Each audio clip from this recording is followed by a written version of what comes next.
시몬 베드로가 이르되 주여 어디로 가시나이까? 예수께서 대답하시되 내가 가는 곳에 내가 지금은 따라올 수 없으나 후에는 따라오리라. 베드로가 이르되 주여 내가 지금은 어찌하여 따라갈 수 없나이까? 주를 위하여 내 목숨을 버리겠나이다. 예수께서 대답하시되 내가 나를 위하여 내 목숨을 버리겠느냐?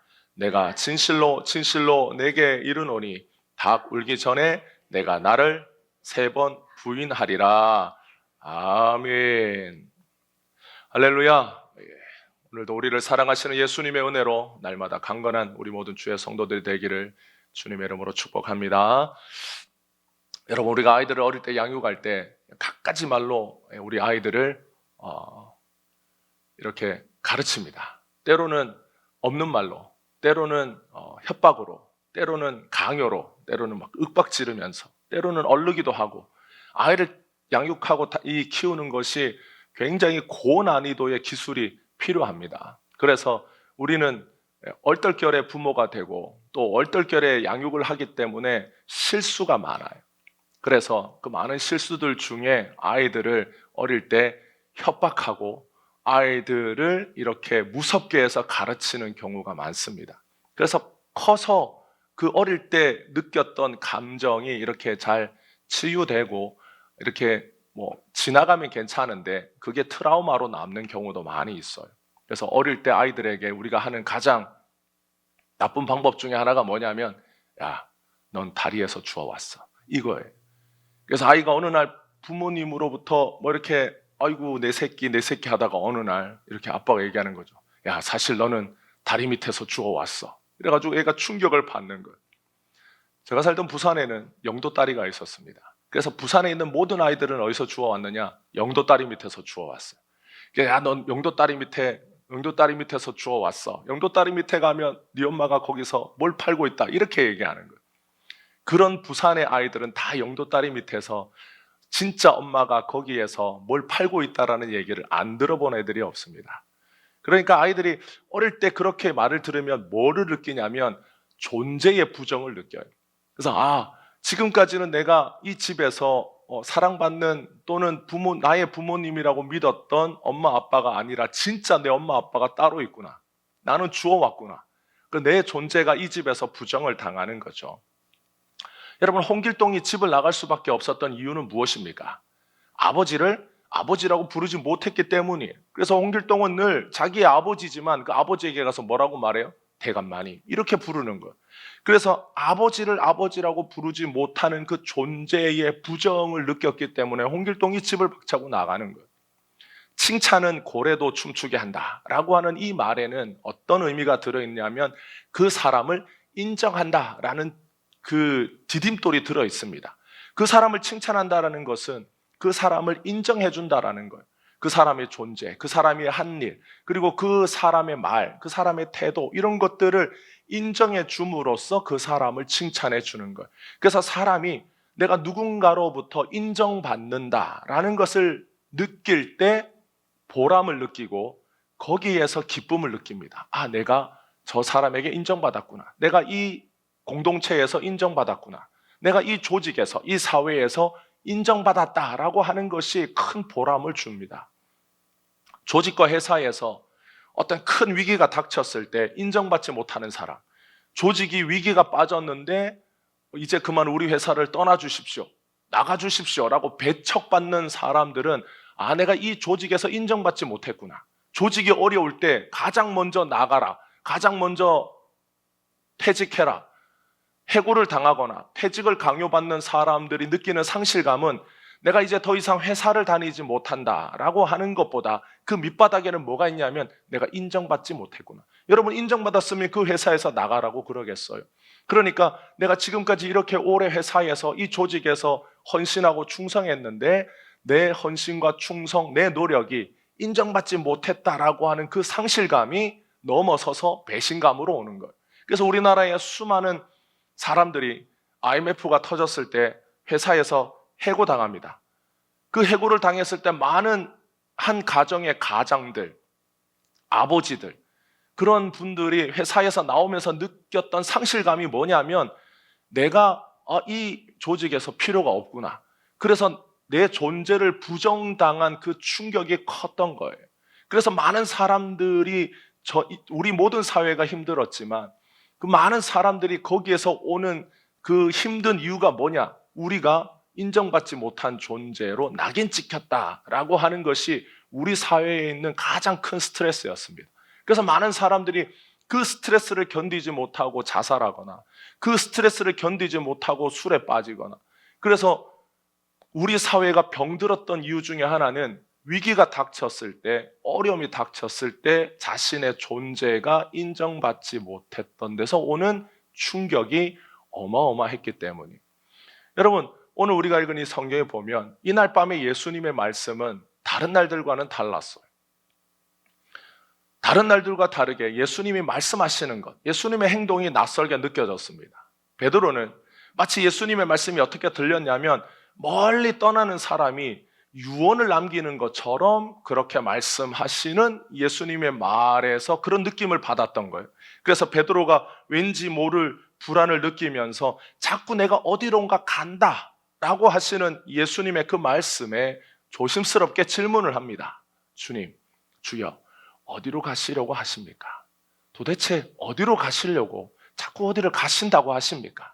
근데 베드로의 이 질문에 예수님께서 어떤 특별한 장소를 말하지 않아요. 그런데 지금은 따라오지 못하고 후에는 따라올 수 있다라고 하는 희한한 말씀을 예수님이 합니다. 예수님이 어디를 가시는데 거기가 무슨 멤버십 회원제가 있어서 지금은 베드로는 자격이 안 돼요. 예수님만 갈 수 있어요. 그래서 베드로에게 오지 못한다라고 말씀하시는 것인지, 아니면 다 모르게 예수님만 몰래 가셔야 한다라는 것인지 알 수가 없었습니다. 그래서 베드로는 예수님의 말씀을 듣고 지금은 네가 못 온다, 근데 나중에는 올 수 있다. 그러니까 이 말이 뭐처럼 들리냐면 지금은 너는 자격이 안 된다, 이렇게 들리는 거예요. 그래서 베드로가 생각하기를 제자들 중에 자신보다 더 예수님에게 충성하는 자가 없는데 혹시 나를 빼고 다른 제자를 데리고 가는 건 아닌가, 이런 생각이 들 법도 했습니다. 그래서 베드로가 예수님에게 항변하듯이 말하는 거죠. 주여, 내가 지금은 어찌하여 따라갈 수 없나이까? 주를 위하여 내 목숨도 버리겠나이다. 이 말할 때 얼마나 베드로가 단호하게 말했습니까? 지금은 못 간다라는 그 말에 베드로가 자존심이 상한 걸, 내가 목숨을 바쳐서라도 주님 따라가겠습니다 라고 항변했습니다. 왜 내가 자격이 없습니까? 내가 예수님 따라갈 수 없는 이유가 어디 있겠습니까? 나는 목숨도 버릴 각오가 되어 있는 사람입니다 라고 자기의 자격을 증명하고 싶었어요. 그런데 예수님께서 베드로에게 충격적인 대답을 합니다. 예수님 뭐라고 말씀합니까? 내가 나를 위하여 목숨을 버릴 수 있겠느냐? 진실로 진실로 이르노니. 예수님이 요한복음에 보면 때로 진실로, 이 진실이라는 말은 이 아멘이라는 뜻이에요. 진실로 진실로 내게 이르노니. 그러니까 예수님이 이 말을 몇 번 하셨어요? 2번 합니다. 근데 요한복음에만 이 표현이 있어요. 요한복음에만 이 표현이 있는 이유가 있습니다. 진실로 진실로라고 하는 이 말이. 그래서 이 진실로 진실로라고 예수님 하실 때에는 이 말은 증인이 있다라는 걸, 확정적이고 분명하고 정확하고 틀림이 없는 말이라는 겁니다. 그러니까 예수님이 베드로가 예수님을 3번 부인할 것을 말씀하실 때 진실로 진실로 이 말씀을 하셨어요. 진실로 진실로 내게 이르노니 다 굴기 전에 내가 3번 나를 부인하리라. 베드로가 3년 동안 예수님 따라다니면서 예수님의 말씀을 수없이 들었습니다.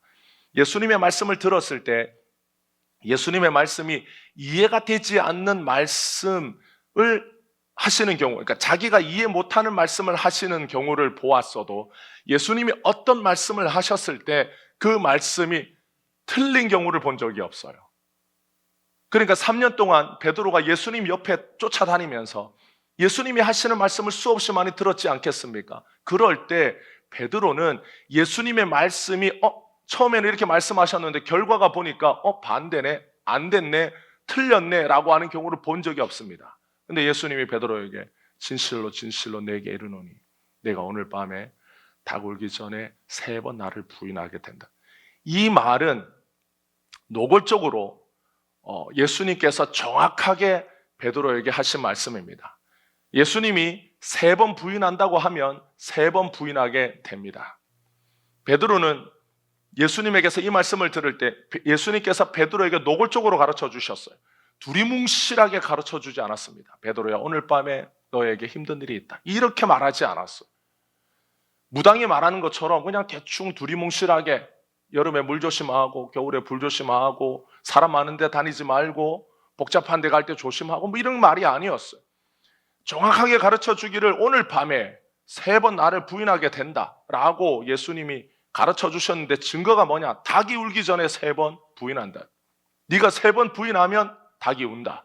1번 부인하고 닭 우는 것이 아니고 2번 부인하고 닭 우는 것도 아니고 3번 부인하게 될 때야 닭이 운다라는 거예요. 여러분, 닭은 언제 웁니까? 지가 울고 싶을 때 울어요. 닭은 해가 약간 뜨기 시작할 때 그때 닭이 웁니다. 그때 닭이 암탉이 웁니까? 수탉이 웁니까? 암탉, 수탉 가리지 않고 웁니까? 그러면 암탉이 울면 집안이 망한다는 말은 왜 생겼을까요? 암탉은 새벽에 안 울어요. 수탉만 웁니다. 가끔 몸이 아픈 암탉이 울 수도 있어요. 그런데 그건 정상이 아니에요. 대부분은 수탉이 아침에 새벽에 울어요. 근데 우는데 여러분, 시골에 어렸을 때 가보면 닭이 딱 새벽 4시가 되면 모든 닭들이 동일하게 우는 게 아니에요. 어떤 놈의 닭은 새벽 4시에 울고 어떤 닭은 4시 반에 울어요. 그러니까 지가 울고 싶은데 울어요. 그럼 베드로가 1번 부인했을 때 닭이 우는 닭이 있을 수 있고 2번 부인했을 때 우는 닭이 있을 수도 있지 않겠어요? 그런데 예수님이 정확하게 어떤 조건을 달았냐면 내가 3번 부인하면 닭이 운다라는 거예요. 만약에 그날 베드로가 3번 부인하지 않고 2번 부인하면 그날 닭이 울겠습니까? 안 울겠습니까? 그날 그 동네에 있는 닭은 절대로 울지 않아요. 정확하게 베드로가 3번 부인하면 그때 닭이 웁니다. 예수님의 말씀은 틀린 적이 없어요. 여러분, 이 말을 들은 베드로가 충격을 받았겠습니까? 받지 않았겠습니까? 방금 베드로가 예수님 앞에 뭐라고 말했어요? 내 목숨도 주님 위해서 바치겠습니다 라고 말했는데, 여러분, 내 목숨도 바칠 각오가 되어 있는 사람에게 예수님이 하신 말씀은 그래, 정말 네가 내 제자들 중에 제일 충성되다. 다른 사람은 몰라도 베드로, 너는 나를 위하여 목숨을 바칠 수 있는 그런 제자로서 자격이 있다, 이런 말씀이 아니라, 야, 너는 오늘 밤에 나를 닭 울기 전에 3번 부인한다. 베드로는 예수님의 말에 자기의 존재가 부정당한 거예요. 내가 방금 예수님 위해서 목숨 버리겠다고 했는데 예수님은 너는 오늘 밤에 나를 배신하는 배신자가 될 거다, 이렇게 말씀하신 거예요. 목숨을 버리겠다고 장담하는 자신에게 이렇게 말씀하시는 예수님의 수제자처럼 늘 살아왔던 베드로에게 이 예수님의 이 말씀은 자기의 모든 존재를 부인하고 부정하는 말처럼 들렸습니다. 여러분, 스승을 배신할 것이라는 말을 들은 베드로는 이제 예수님의 제자로 살 필요가 있습니까? 없습니까? 이 말을 누가 들었어요? 모든 제자들이 다 들었어요. 모든 제자들 앞에서 예수님이 베드로에게 이 말씀을 하셨을 때, 여러분, 베드로는 제자들 사이에서 자존심이 어떻게 됐겠습니까? 베드로의 위상이 어떻겠어요? 만약에 베드로를 좋아하지 않는 다른 제자들이 있었다면 베드로를 향해서 뭐라고 생각했겠습니까?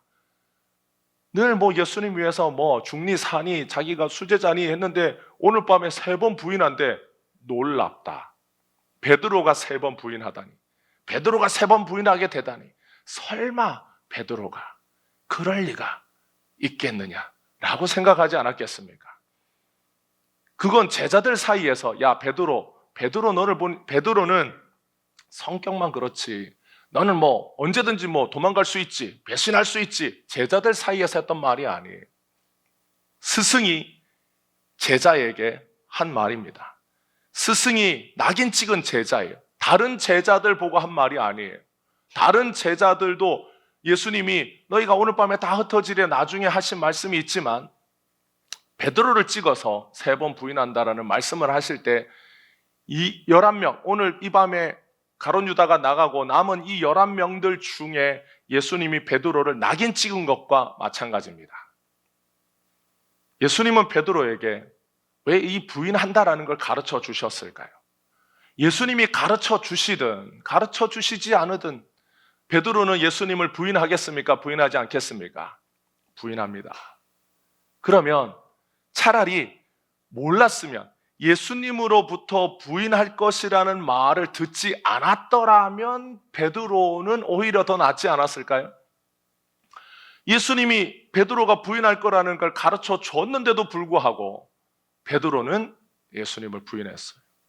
예수님이 베드로에게 부인할 것이라는 말을 하지 않았어도 베드로는 부인합니다. 그러면 가르쳐 주는 게 좋았을까요? 가르쳐 주지 않는 게 좋았을까요? 가르쳐 주었다면 베드로가 부인하지 않도록 만들어 주어야 한다는 전제가 필요합니다. 나쁜 일이 일어날 거야 라고 가르쳐 줬는데, 그런데 나쁜 일이 일어날 거야만 가르쳐 주고 어떻게 그 나쁜 일을 감당해야 되는지를 가르쳐 주지 않으면 여러분 차라리 모르는 게 낫지 않겠어요?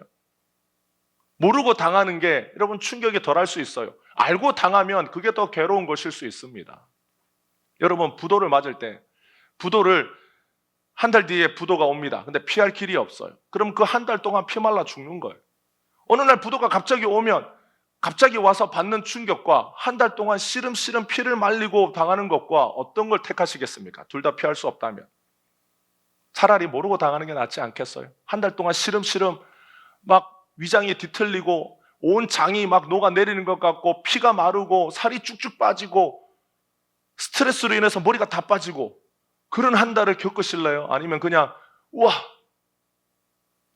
한번 충격을 쾅 받고 마실래요? 물론 둘 다 피할 수 있으면 좋겠죠. 근데 예수님이 베드로에게 가르쳐 줬어. 가르쳐 주시면 피할 길을 주시든지, 아니면 피할 길을 주시지 않을 것이라면 차라리 가르쳐 주지를 말든지 그렇게 해야 되는 것 아니겠어요? 근데 예수님은 왜 베드로가 너무 잘난 척하니까, 예수님 저는 목숨까지도 버릴 준비가 되어 있습니다. 근데 예수님이 베드로가 부인할 걸 아시니까, 야 너무 잘난 척하지 마라. 목숨을 버리기를 뭘 목숨을 버려. 너 오늘 밤에 3번 나를 부인한다. 부인하면 다 굴 거다. 예수님이 베드로가 괘씸해서 이 말씀을 하셨을까요? 예수님은 베드로를 사랑하십니다. 그렇지 않습니까? 여러분 예수님은 베드로를 사랑합니다. 아멘이십니까?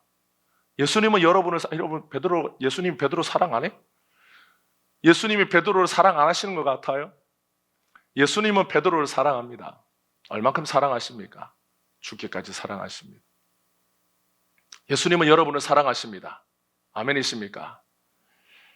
예수님이 베드로를 사랑하시기 때문에 베드로가 오늘 이 밤에 예수님 부인한다라는 걸 가르쳐 주셨어요. 예수님은 베드로가 예수님을 부인해야 오늘 밤에 생명을 건질 수 있다라는 걸 예수님은 아십니다. 그래서 베드로가 예수님을 부인해야 살 수 있기 때문에 오늘 이 밤에 예수님은 종교 지도자들과 이 로마에서 보낸 이 로마 정부의 협잡으로 예수님은 잡혀가요.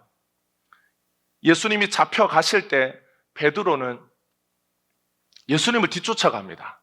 처음에는 도망갔다가 베드로가 예수님이 잡혀가는 걸 보면서 몰래 그 뒤를 밟아서 가요. 그래서 어디까지 가느냐? 대제사장 가야바의 집 뜰까지 갑니다. 근데 베드로가 어떻게 여기까지 왔는지는 몰라요. 차라리 여기를 안 왔으면 좋을 텐데 베드로는 여기까지 어떻게 왔는지 모를 정도로 정신없이 왔어요. 그런데 이 베드로에게는 지금 뭐가 가득하냐면 무서움과 두려움이 가득해요. 선생님이 잡히는 걸 봤거든요. 예수님이 잡혀가는 걸 봤어요. 로마 군인과 대제사장이 보낸 종들이 방망이 들고 칼 들고 예수님 잡으러 오는 걸 봤어요. 그래서 멀리서 그들이 가지고 온 불빛을 쫓아서 베드로가 먼 길에서 그들을 밟아서 갔는데 가다 보니 대제사장 가야바의 집들까지 온 거예요. 근데 거기에서 베드로가 이 어떻게 되는지, 예수님이 어떻게 될 것인지를 보려고 갔다가 어떤 사람이 자기를 지적하면서 야, 너 예수님과 같이 있던 사람 아니야? 라고 말한 거예요. 근데 베드로가 거기에서 자기도 모르게 하늘의 맹세코 나는 저 사람 모른다. 난 저 사람하고 아무 상관없어. 라고 한번 부인합니다. 그런데 조금 있다가 또 다른 사람이 와서 너 예수와 함께 있던 무리 같은데 내가 너 본 적 있어. 너 옛날에 이렇게 들에서 떡 나눠줄 때 네가 준 떡 먹었어 라고 한 거예요.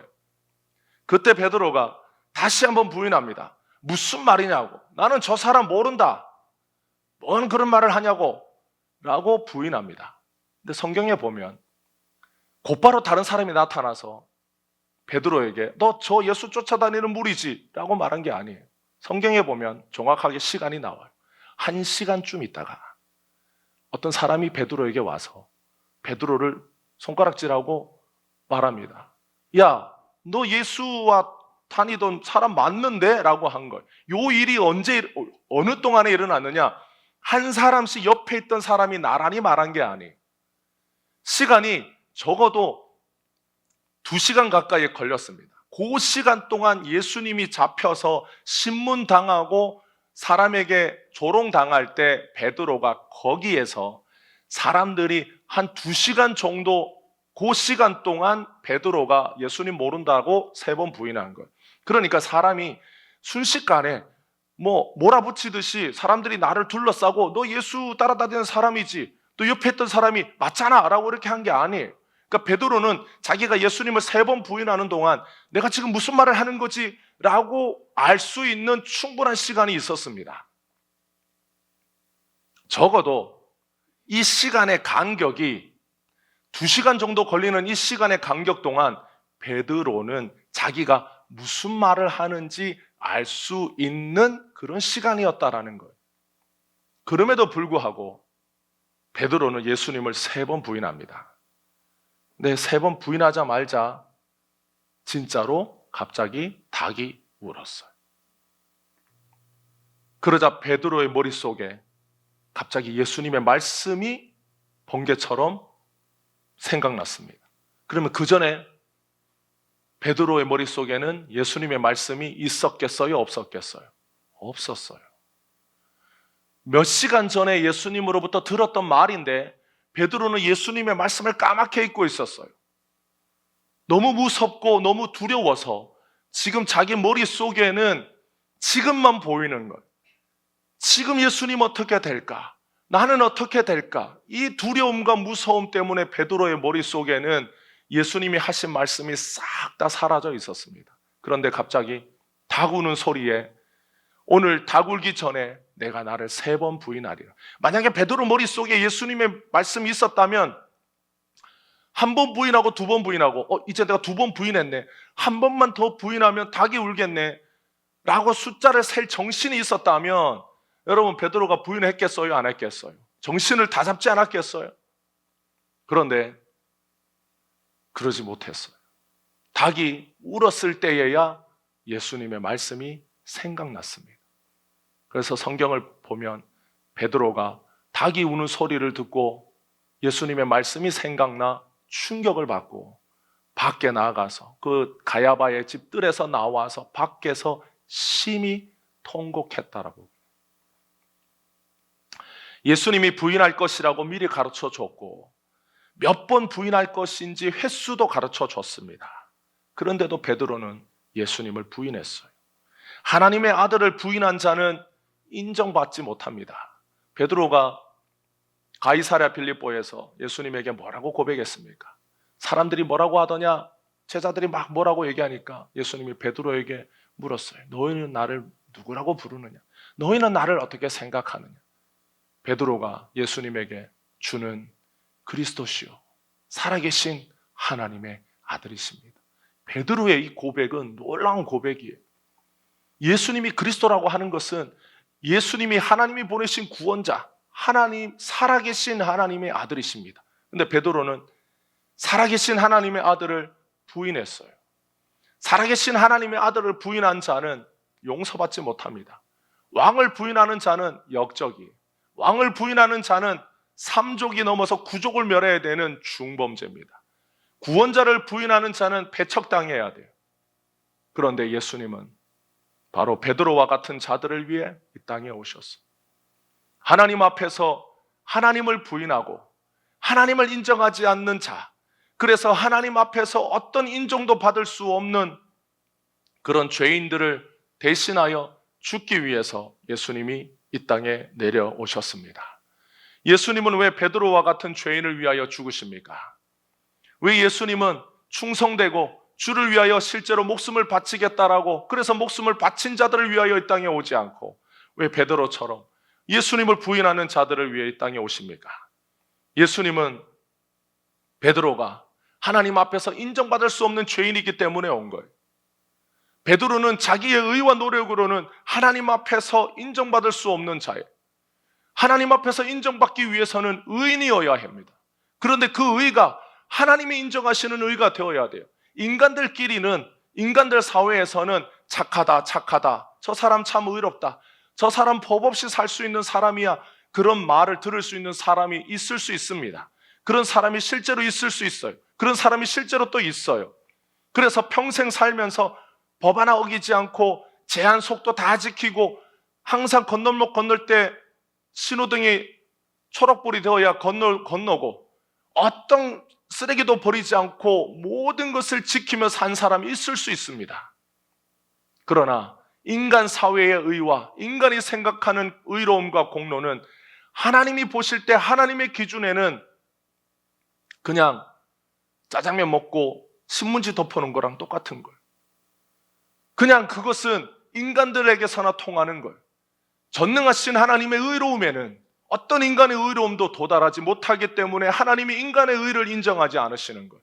하나님이 인간의 의를 받아주지 않으시는 거예요. 왜냐? 하나님의 의는 인간이 도달할 수 없는 의이기 때문입니다. 여러분, 인간의 의가 조물주의 의와 똑같다면 조물주가 인간과 다를 게 뭐가 있겠어요? 그러니까 그리스 로마 신화에 보면 그리스 로마의 신화에 나오는 신들의 수준은 인간과 다를 바가 없는 거예요.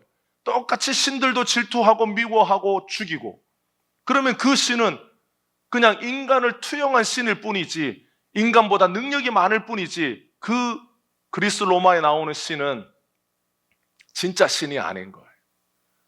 진짜 조물주라면 인간과 어떻게 같겠어요? 이 온 천하 만물을 지으신 분이 인간과 똑같다면 그분이 어떻게 선하다라고 말할 수 있겠어요? 어떻게 의롭고 거룩하고 그 의가 어떻게 크고 높다라고 말할 수 있겠습니까? 하나님의 의는 인간의 의와 같을 수가 없습니다. 그런데 인간들은 뭐라고 생각합니까? 자기가 노력하면 하나님의 의와 같아질 수 있다라고 그렇게 생각하기 때문에 노력하는 거예요. 의를 더 얻으려고, 공로를 더 쌓으려고, 그러면 하나님에게 이룰 수 있지 않겠느냐라는 이 괴팍하고 괴악스러운 이런 생각으로 하나님에게 자꾸 이루려고 하는 것. 그래서 하나님은 그런 인간의 의를 인정하지 않습니다. 그래서 예수님을 이 땅에 보내어 주신 것. 예수님이 이 땅에 와서 어떤 인간의 의로도 하나님 앞에서 인정받을 수 없기 때문에 하나님 앞에서 인정받을 수 있는 자들이 되도록 만들어 주시려고 예수님이 이 땅에 오셨어요. 인간이 하나님 앞에 인정받을 수 없는 이유는 무엇입니까? 첫째는 죄인이라는 거예요. 이 죄가 하나님을 부정하고 하나님이 없다라고 생각하는 죄가, 그리고 하나님 없이 살려고 하는 죄성이, 하나님처럼 되려고 하는 죄성이 인간에게는 늘, 인간이 자식을 낳고 하면서 이 죄성이 인간의 혈통을 통해서 이어지는 거예요. 그래서 어린아이들을 보면 악을 가르쳐 주지 않아도 못된 것은 금방 배웁니다. 설사 태어나면서부터 순둥이로 태어나도 인간은 하나님 없이 살려고 하는 이 죄악된 생각, 죄성을 스스로 버릴 수가 없는 거예요. 그래서 하나님 앞에서 인정받지 못해요. 그리고 인간은 이 죄가 없어졌다 할지라도 그냥 죄가 없는 것이지 하나님 앞에서 인정받을 수 있는 의가 없어요. 그래서 사람은 하나님 앞에서 인정받을 수 없는 두 가지 조건을 가지고 있습니다. 그래서 예수님이 이 땅에 와서 먼저는 우리의 죄를 짊어지고 죽으십니다. 그리고 예수님이 이 땅에 오셔서 우리 인간을 대표하여 율법과 계명의 모든 것을 예수님이 다 지켜요. 구약 성경에 나와 있는 모든 말씀이 예수님을 향하고 있을 때 예수님이 자신의 말과 예수님이 이 세상에 오시기 전부터 예수님이 이 세상에 태어나셔서 죽으시고 부활하셔서 승천하시는 때까지 예수님의 말과 예수님의 모든 삶을 통하여 이 말씀의 모든 것을 다 이루십니다. 그래서 예수님이 그 공로를, 예수님이 율법과 계명을 이룬 모든 공로를 예수 믿는 자들에게 전가시켜 줘요. 그래서 우리가 예수님의 의를 덧입게 됩니다. 그래서 우리가 하나님 앞에서 인정받는 자가 되도록 예수님이 이 땅에 오신 것. 그래서 예수님이 베드로를 살리려고 죽기로 하셨습니다. 물론 베드로도 예수님과 함께 죽을 수 있어요, 오늘 이 밤에. 그런데 예수님의 계획은 베드로가 예수님과 함께 십자가에 달려 죽는 것이 아니라 베드로를 살려서 더 많은 생명 살리고자 하시는데 예수님의 목적이 있습니다. 그래서 지금은 예수님을 부인하고 살아야 합니다. 예수님은 제자들이 다 도망가서 지금은 자신의 생명을 살리도록 미리 다 가르쳐 주셨어요. 목자를 치면 양떼가 흩어진다. 오늘 내가 잡히면 너희들은 다 흩어진다. 그래서 도망갈 때 이 제자들이 예수님이 잡혀서 예수님이 십자가에 달려 죽으실 때 이 제자들이 며칠 동안 식음을 전폐했어요. 기력이 쇠할 거예요. 그래서 예수님이 이날 밤에 제자들을 배불리 먹이신 거예요. 이제 며칠 동안 제대로 먹지도 못하고 마음고생하고 힘들 텐데 미리 많이 먹어둬라. 그리고 도망가서 살아라. 그것이 오늘 제자들을 향한 예수님의 사랑입니다. 물론 스승에 대한 의리와 정의감으로 예수님 따라갈 수 있어요. 그런데 예수님의 사랑은 이 제자들이 하나님 앞에서 구원받는 자로 인정받게 하는 데 있습니다. 그러면 이 제자들은 수많은 사람들을 살리는 구원의 전도자로 살게 됩니다. 예수님은 하나님이시기 때문에 예수님이 가시는 길은 인간이 못 가는 길입니다. 전능자가 가는 길을 피조물은 따라갈 수가 없습니다. 전능자 가는 길을 피조물이 따라간다면 그건 전능자의 길이 아니라 피조물의 길입니다. 예수님이 나는 곧 길이요 진리요 생명이라고 할 때 나도 길이요 진리요 생명이라고 하시지 않았어요. 예수님의 이 말씀에는 나만 길이요 진리요 생명이라는 말씀의 뜻이 있습니다. 나도 길이고 너도 길이고 우리 모두가 다 길이다. 그러면 예수님 뭐하러 이 땅에 오시겠어요? 그냥 우리 각자가 그냥 구원의 길을 가면 되는 거예요. 아, 당신은 그렇게 해서 구원을 이루었습니까? 저는 이렇게 해서 구원을 이루었습니다. 당신은 새벽 기도를 한 번도 빠지지 않고 구원의 길을 이루었습니까? 저는 주일을 한 번도 빠지지 않고 구원의 길을 이루었습니다. 당신은 매해마다 30일씩 금식을 하셨습니까? 아, 저는 50일을 했습니다. 제가 조금 더 낫네요. 구원의 길이 각자가 다르다면 그 길은 구원의 길이 아닌 거예요. 모든 것이 구원의 길이라면 여러분, 모든 길은 구원의 길이 아닌 겁니다. 예수님이 내가 길이요 진리요 생명이라고 하셨을 때 그 길과 진리와 생명은 유일한 길과 진리와 생명입니다. 왜냐? 예수님이 전능하신 하나님이시기 때문이에요. 하나님이신 예수님이 만드신 길은 피조물인 인간이 만들 수 없는 길이고, 예수님이 만드신 길을 걸어갈 수 있는 사람은 예수님이 허락한 사람, 인정한 사람만이 걸어갈 수 있는 길입니다. 아무나 갈 수 있는 길이라면 여러분, 그 길은 전능자가 만든 길이 아니에요. 전능자가 만든 길은 그 전능자가 허락한 사람만이 갈 수 있는 길이어야만 합니다. 그런데 예수님이 그 길을 걸어갈 때 허락하는 자가 있고 허락하지 않는 자가 있어요. 예수님이 허락이 없이는 어떤 사람도 예수님이 만드신 구원의 길을 가지 못합니다. 그런데 예수님이 허락하시면 어떤 사람도 그 길을 갈 수 있습니다. 사람의 조건과 사람의 자격과 상관없이, 물론 인간 세상에는 인간들끼리는 자격과 조건을 따져요. 유전 무죄, 무전 유죄라고 말하는 이유가 인간 세상에서는 더럽고 치사해도 인간 세상이 돌아가는 방법과 규칙과 어떤 시스템이 있습니다. 그런데 주님의 길에는 예수님이 허락하면, 예수님이 허락하신 그 길은 인간 세상의 법과 인간 세상의 상식이 통하지 않습니다. 왜냐? 그건 전능자가 세우신 기준과 길이기 때문이에요. 인간의 상식이 통한다. 인간의 상식으로 갈 수 있다. 그러면 그 길은 전능자의 길이 아니에요. 그래서 왜 구원은 비상식적인가?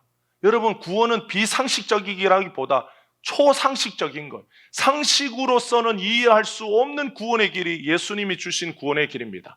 그 길을 그래서 예수님이 허락하신 사람만 갈 수 있는 것. 예수님이 허락하실 때 예수님은 사람의 의와 공로와 자격을 보지 않아요. 왜 그렇습니까? 예수님께서 그 의와 자격과 공로를 주시기 때문이에요. 예수님이 주시기 때문에 거기에 더하기 사람의 의와 공로를 붙이지 않는 거예요.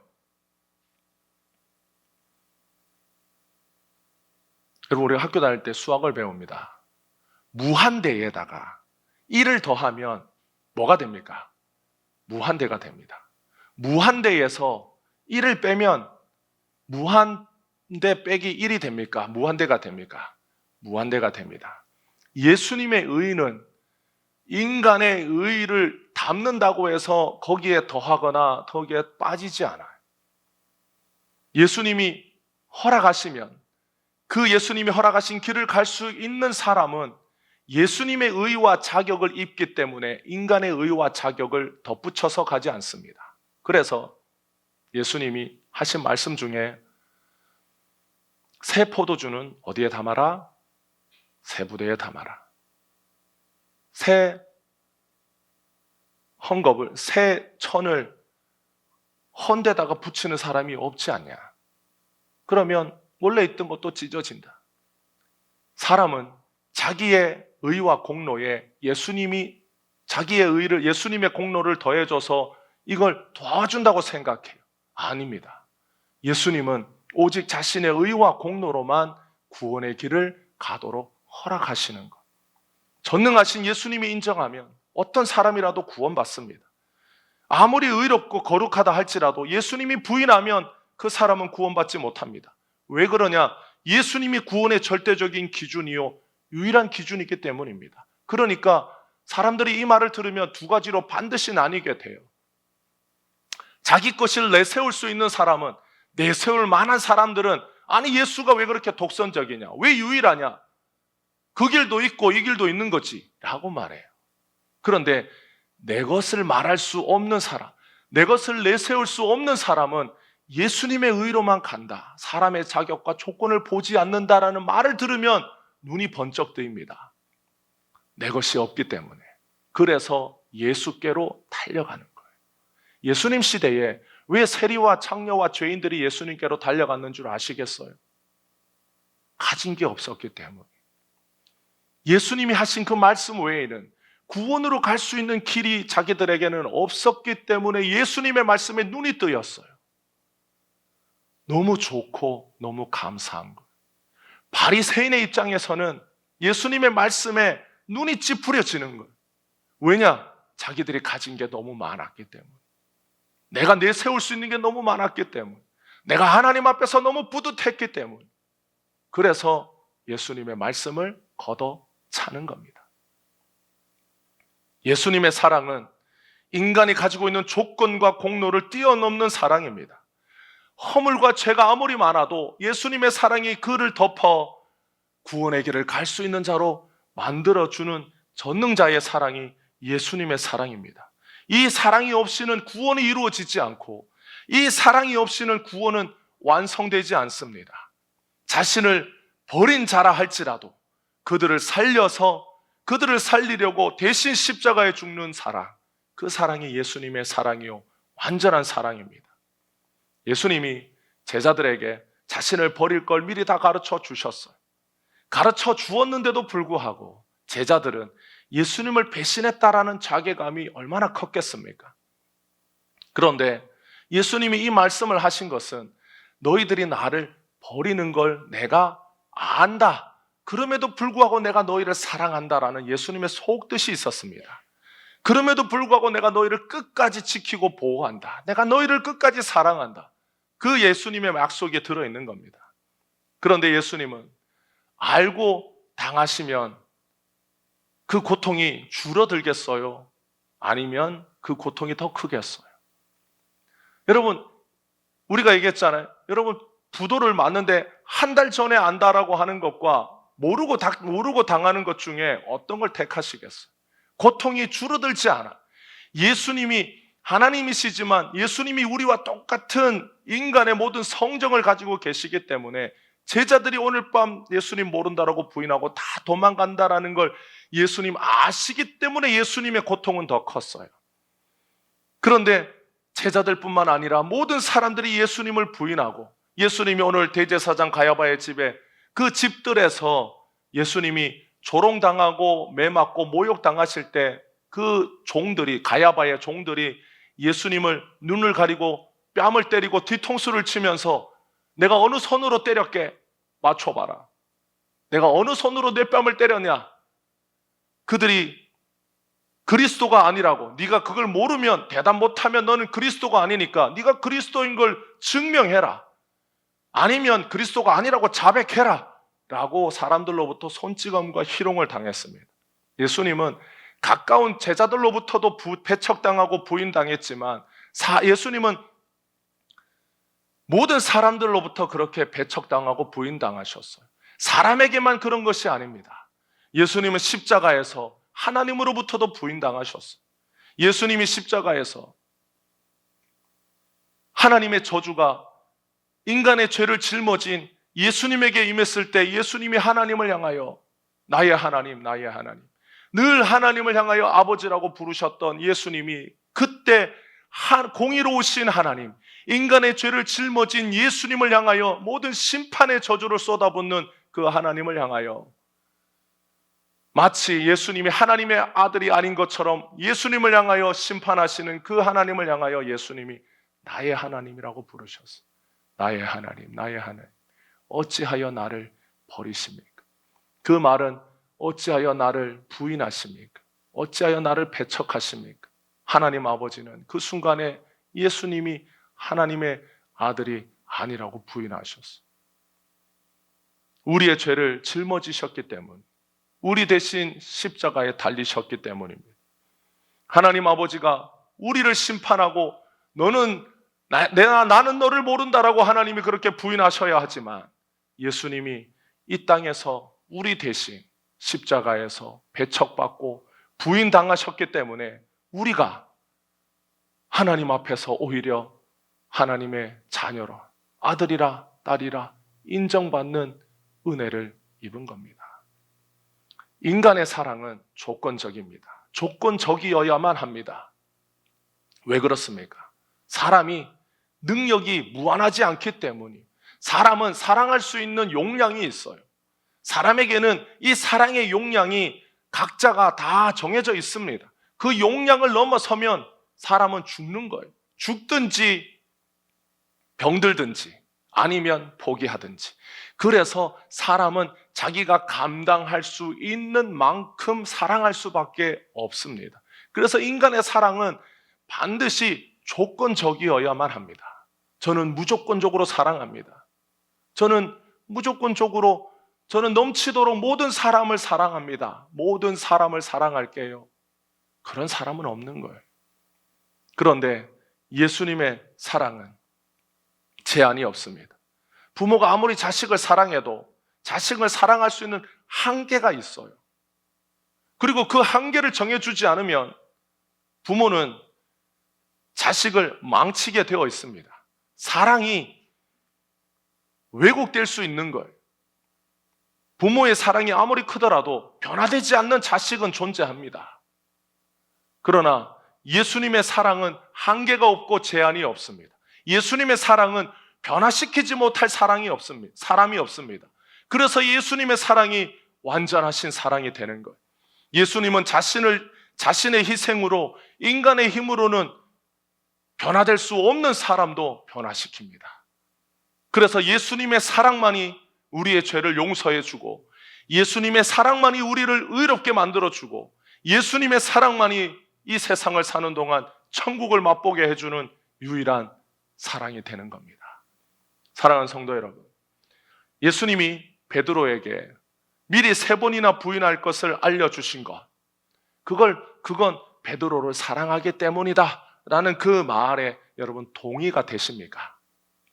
우리는 생각하기를 베드로를 사랑하면 베드로가 부인하기 전에 정신을 차리게 해서 부인하지 않도록 그렇게 깨닫게 해주고 막아주는 것이 베드로를 사랑하는 것 아닙니까? 라고 생각하는 거예요. 부모가 자식이 잘못하는 걸 알면 미리 잘못하지 않도록 주의를 주고 그렇게 하지 못하도록 만드는 것이 부모의 책임이지 않겠어요? 알면서도 내버려 두는 걸 뭐라고 말합니까? 방임이라고 말하는 거예요. 그래서 여러분 아이를 학대할 때 방임도 학대에 들어가는 거예요. 부모가 자식을 내버려 두고 제대로 양육도 안 하고 보호도 안 해주고 사랑도 안 해주면 미국은 뺏어가요. 자식을. 부모가 자식을 키울 자격이 없습니다. 그래서 뺏어서 다른 사람에게 줘요. 우리나라에서는 절대로 있을 수 없는, 우리는 혈연관계가 강하니까 있을 수 없는 것이지만 미국은 그렇게 합니다. 그래서 미국은 부모가 자식을 때려요. 우리나라는 점점 매를 때리지 않는 방향으로 가지만 미국은 우리가 보기에 학대 아니냐라고 생각할 정도로 자식을 엄하게 키웁니다. 그래서 말을 안 들으면 외출 금지, 집에다 가둬요. 그리고 핸드폰 압수, 일주일 동안 못 쓰게 만듭니다. 그리고 말 안 들으면 생각하는 시간, 그래서 벽 보고 1시간 동안 있게 합니다. 우리나라는 그렇게 할 수가 없겠죠. 하지도 않고 부모의 권위가 없으니까. 미국에서는 식당에서 아이들이 떠들 때 부모가 야단쳐요. 우리는 아이들이 마트 갔는데 막 발버둥 치잖아요. 그러면 어떻게 합니까? 부끄러우니까 막 끌고 가요. 와 끌고 가가지고 어디에 가서 막 멱살 잡고 아니면 안 보이는 데 가서 막 때려요. 그런데 미국은 가면, 미국이 대단하다고 말하는 게 아니에요. 미국은 그렇다는 거예요. 미국에 가면 부모가 사람들이 보는 데서 아이를 양육합니다. 아이를 혼내요. 그래서 아이와 기싸움합니다. 우리나라처럼 질질질 끌고 가고 아이에게 지지 않아요. 그래서 정확하게 가르쳐주고 거기서 야단치고 그러면 그 사람들은 그걸 당연하다는 식 봐요. 그래서 부모의 권위가 있어서 아이들에게 부모가 말하면 아이들이 거기에 순종합니다. 말 안 들으면 두들겨 맞기 때문에 그래요. 물론 공개적으로 패면 그렇지만 내가 정당하게 훈계했다. 그러면 누가 뭐라 하지 않아요. 근데 우리나라는 점점 거꾸로 가요. 그래서 아이들이 말을 안 듣죠. 안 때려서 그런 거예요. 그렇다고 해가지고 때리라고 해서 또 죽을 때까지 때리는 건 정신병인 거고, 여러분 부모의 사랑이 훈계를 할 때 자식을 때리면 부모의 마음이 아픈 게 정상이에요. 그래서 사랑하니까 양육하는 것이지 때리는데 목적이 있는 게 아니잖아요. 그런데 우리도 부모도 자녀를 양육할 때 그렇게 양육합니다. 그러면 예수님이 베드로에게 야, 네가 오늘 3번 부인할 거다. 그러면 예수님이 목숨 버리겠다라고 각오를 다짐하는 베드로에게 그런 충격적인 말보다 베드로가 부인하지 않도록 도와줘야 되는 게 아니냐라고 생각합니다. 우리도 마찬가지. 우리 삶에 어떤 어려움이 닥칠 때 예수님께서 그걸 피할 수 있도록 도와주기를 바라지, 그런 일이 일어난다라는 것만 가르쳐 주는 것을 원하지는 않습니다. 그런데 예수님이 베드로가 부인할 것을 알면서도 가르쳐 주신 것은 결국 베드로가 예수님을 위해서 죽기까지 살 수 있는 제자로 변화시킬 수 있으시기 때문이에요. 예수님은 그렇게 하실 수 있기 때문입니다. 베드로가 예수님이 죽으시는 자리까지 따라가고 싶어도 지금은 못 따라갑니다. 아무리 하나님의 아들이라고 고백했어도 베드로의 믿음은, 예수님을 향한 베드로의 사랑은 아직 더 깊어져야 돼. 그 예수님이 어떤 분이신지를 더 알아야 돼. 예수님의 그 사랑을 더 깊이 체험해야 돼. 예수님의 그 용서를 뼈저리게 느껴야 돼. 지금 이 설익은 과일처럼 나서서는 될 일도 안 되는 걸. 그래서 베드로는 더 실패해야 합니다. 베드로는 더 무너져야 돼. 그래서 자기 힘으로는 저는 죽을 각오가 되어 있습니다. 아직 남아있는 베드로의 그 혈기와 베드로의 인간적인 어떤 정의감과 의로움으로는 예수님을 끝까지 쫓아가지 못합니다. 반드시 오늘 밤 3번 부인한 것처럼 베드로가 지금의 혈기와 지금의 정의감과 의리로 예수님 따라가면 베드로는 앞으로도 수없이 많은 날들을 예수님 오늘 밤처럼 부인하고 예수님으로부터 도망칠 겁니다. 그래서 예수님이 베드로가 지금 도망치더라도 다시는 예수님으로부터 도망치지 않는 제자로 만들어 주시려고 가르쳐 주신 거예요. 오늘 네가 3번 나를 부인한다. 다 가르쳐 줬어요. 그래서 베드로는 다 알면서도 자기 힘으로는 예수님 못 따라갔습니다. 오히려 도망쳤어요. 오히려 부인했어요. 오히려 예수님을 향하여 저주했어요. 자기 힘과 능력으로는 예수님 못 따라간다는 걸 이날 밤에 베드로는 뼈저리게 느꼈습니다. 그래서 예수님이 베드로를 찾아온 그 갈릴리 호숫가에서 예수님이 물었어요. 베드로야, 시몬의 아들. 그래서 예수님이 베드로에게 뭐라고 물으셨어요? 내가 이 사람들보다 나를 더 사랑하느냐? 그때 베드로가 예수님에게 뭐라고 대답합니까? 오늘 밤처럼 대답하지 않았어요. 제가 죽을 각오로 예수님 사랑합니다. 이렇게 말하지 않았어요. 주님이 아십니다. 베드로는 그 말을 하고 싶었지만 제가 예수님을 죽을 각오로 사랑할 수 있습니다. 그 말을 오늘 이 밤에 베드로와 변하지 않았다면 아마 베드로는 똑같이 예수님 앞에 제가 제 생명을 다하여 예수님 사랑합니다라고 대답했겠지만 베드로는 자기 힘으로는 예수님 못 따라간다라는 걸 철저하게 경험하고 무너지고 망가지고 실패했기 때문에 그날 밤 그 새벽에 베드로가 예수님을 부인했던 그 새벽처럼 갈릴리 호숫가의 그 새벽에 예수님 물으실 때 베드로는 주님이 아십니다라고 대답합니다.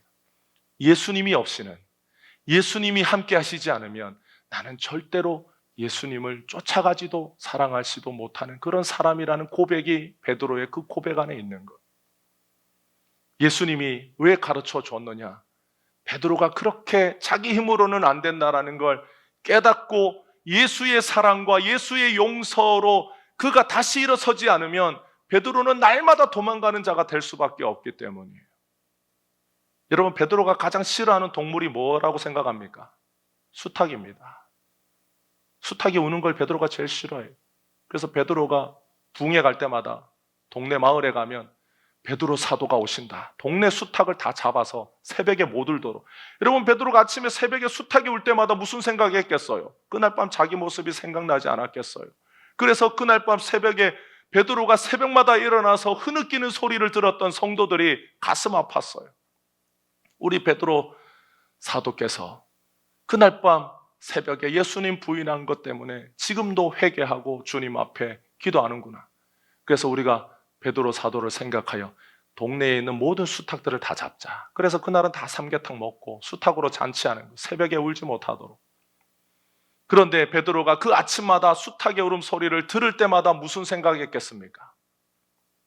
자기의 연약함과 예수님의 사랑의 위대함을 날마다 그 아침에 느끼지 않았겠습니까? 이런 나를 제자라고, 이런 나를 사도로, 예수님이 버려도 마땅한 사람인데 나 같은 자를 지금도 예수님을 위하여 사용해 주시는, 예수님 나라 위하여 나를 불러주시고 사도라고 나를 이렇게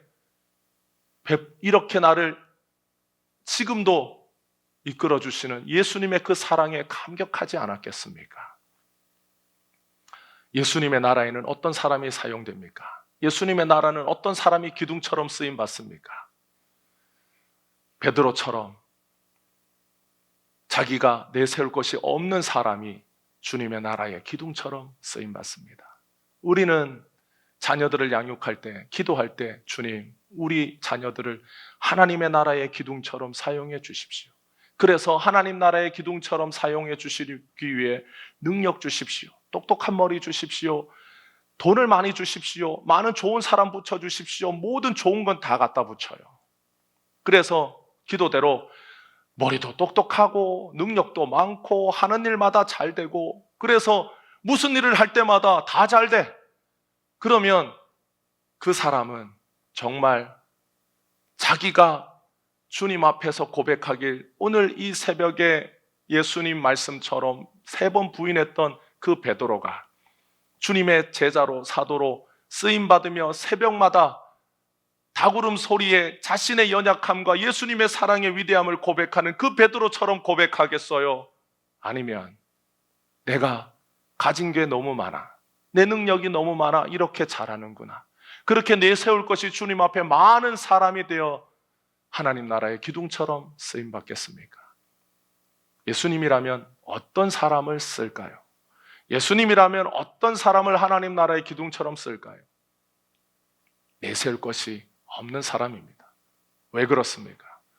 예수님은 그런 사람을 사용하여 예수님을 높이고 예수님을 자랑하는 자로 만드시기를 원하기 때문입니다.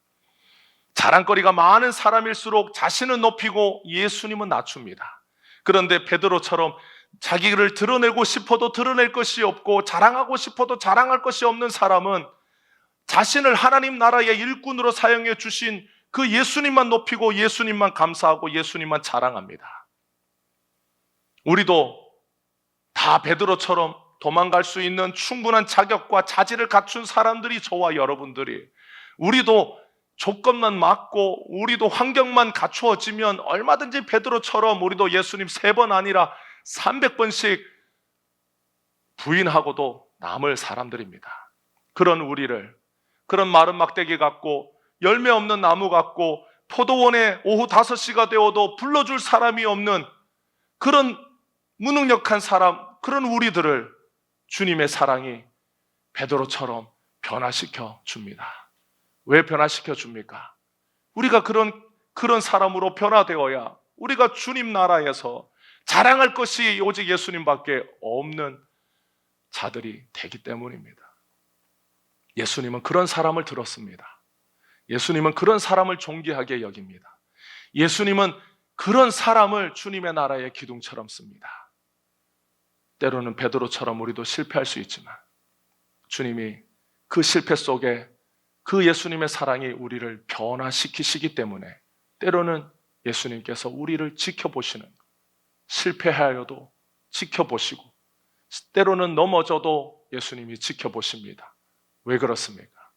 예수님의 사랑은 우리를 다시 일으키실 수 있고 변화시킬 수 있고 넘어져도 다시 일어설 수 있는 사람, 넘어져도 그것이 예수님이 나를 일으켜주신 은혜라고 고백할 수 있는 사람, 주님의 그 사랑을 깨닫고 그 사랑을 힘입어 담대한 자로 변화시킬 수 있는 능력이 예수님에게는 차고 넘치도록 충만하시기 때문입니다. 그러므로 사랑하는 우리 성도 여러분, 넘어지고 쓰러져도 때로는 일어서지 못할 것 같아도 예수님의 그 사랑이 우리를 다시 일으켜 세워 주십니다. 우리를 변화시켜 주십니다. 결국 그 사랑의 위대한 능력이 우리를 하나님의 자녀되게 해 주셨습니다.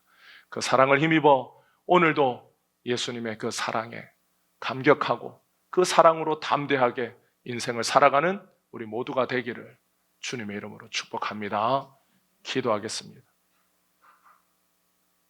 사랑이 많으신 주님, 베드로처럼 우리도 도망갈 수 있습니다. 아니, 베드로처럼 우리도 숱하게 예수님으로부터 도망쳤습니다. 우리도 예수님 모른다라고 부인했습니다. 그러나 오늘 우리도 베드로처럼 예수님의 그 사랑과 용서를 덧입었습니다. 우리 같은 자를 버리지 않으시고 우리 같은 자를 하나님의 아들과 딸로 변화시켜 주셨습니다. 예수님의 사랑이 위대하고 예수님의 사랑이 완전하고 예수님의 사랑이 우리를 오늘도 살게 하십니다. 그 사랑을 오늘도 덧입어 오늘도 그 사랑을 힘입어 우리 모든 성도들이 예수님의 제자로 살아가도록 주님 도와 주옵소서. 날마다 베드로처럼 주님 위하여 살 수 있는 우리 모든 주의 성도들이 되어 이 시대의 베드로 사도처럼 이 시대의 예수님의 제자들처럼 믿음으로 예수님의 사랑을 힘입어 살아가도록 주님 도와 주시옵소서. 그 은혜 가운데 살게 하시는 놀라우신 우리의 구원자 예수님의 이름으로 기도하옵나이다. 아멘. 새롭게 하소서.